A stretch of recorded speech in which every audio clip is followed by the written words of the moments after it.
চারটি উপায় যদি জীবনে অবলম্বন করতে পারেন আজ থেকে, আমি বলে দিয়ে যাচ্ছি একদম গ্যারান্টি, তাহলে আপনার মতো সুখী এই পৃথিবীতে কোনো জীব আর হবে না। প্রথম উপায় কি?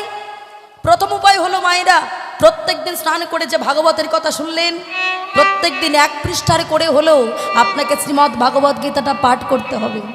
আমরা সংসারী মানুষ, পুরো ভাগবত পড়াটা সম্ভব নয়, অন্তত যেটুকু পড়বেন সেটুকু আবার সেই পর্যন্ত ঠিক করে রাখবেন যে আমি কোন পর্যন্ত পড়েছি। প্রত্যেক দিন স্নান করে আপনি যখনই পূজা দিতে যাবেন, অন্তত ওইটুকু যদি জীবনে করেন, আপনার জীবনে মঙ্গল হবেই হবে। কেন?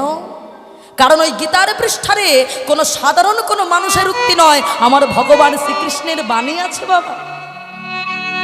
আর যে বাণীগুলো পড়লে আমাদের জীবনের মঙ্গল ঘটবে, জীবনের উন্নতি হবে, জীবনে এই উন্নতি আপনাকে কেউ আটকাতে পারবে না।